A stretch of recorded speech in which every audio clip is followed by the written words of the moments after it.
সুপ্রিয় দর্শক, আজকের এই ভিডিওটির মাধ্যমে একটি শিক্ষণীয় কথা তুলে ধরার চেষ্টা করব। ইনশাআল্লাহ ভিডিওটি সকলে দেখবেন।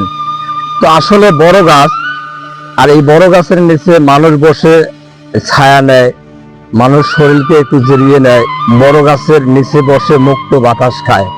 আবার এই বড় গাছের ডাল, এই বড় গাছটির ডাল মানুষ কিন্তু তার গবাদি পশু, গরু, ছাগল, মহিষকে খাদ্য হিসেবে পালন করায়। এক সময় কিন্তু এই গাছটি মানুষের এবং পশু পাখির এত উপকার করে, যার কারণে কিন্তু এই গাছটির মনে আসলে অহংকার জন্মে যায়। যে কথাটি আপনাদের মধ্যে আমি বলতে চাইছিলাম, যে আসলে কোনো জিনিসের এই অহংকার করা ভালো না।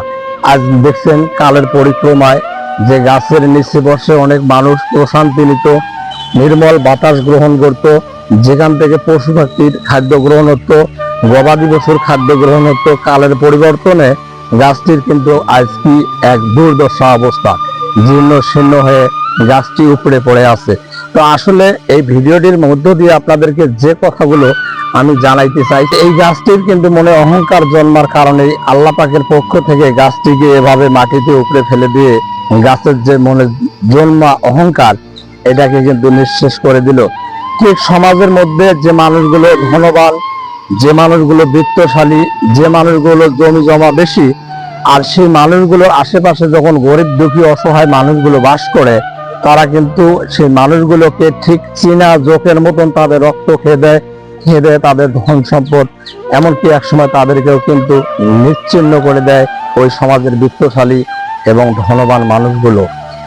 আবার দেখবেন কারো যারা শহর অঞ্চলে থাকেন, আগে বললাম গ্রামের কথা, যারা শহর অঞ্চলে থাকেন তারা কিন্তু বিভিন্ন মিল ফ্যাক্টরি কিংবা ইন্ডাস্ট্রিজের মালিক, বড় ধন সম্পদের মালিক। কালের পরিবর্তনে দেখবেন অনেকের মিল ফ্যাক্টরিতে আগুন লেগে যাচ্ছে, অনেকের মিল ফ্যাক্টরি ভূমিকম্পে ধসে যাচ্ছে।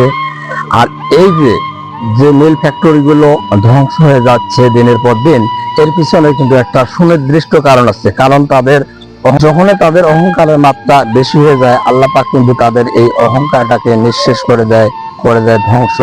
তাই আমরা যে সমাজে যে যার অবস্থানে আছি, ঠিক বড় গাছটিকে দিয়ে আপনাদেরকে একটি উদাহরণ দিলাম। আপনারা যত বড় গাছই হন, যত বড় মানুষই হন, যত উচ্চবিলাসী হন, শিল্পপতি হন, আর সম্পদশালী ব্যক্তি হন, অহংকার করতে নেই। একটা কথা মনে রাখবেন, অহংকার ধ্বংসের মূল। অহংকার করলে সে মানুষটির পরাজয় নিশ্চিত, সে মানুষটির ধ্বংস নিশ্চিত। তাই আমরা সবসময় অহংকারকে পরিহার করব, অহংকার মুক্ত জীবন গড়ব এবং সমাজের প্রতিটি মানুষের জন্য কল্যাণে কাজ করতে পারি, এই মন মানসিকতা সকলেই তৈরি করব।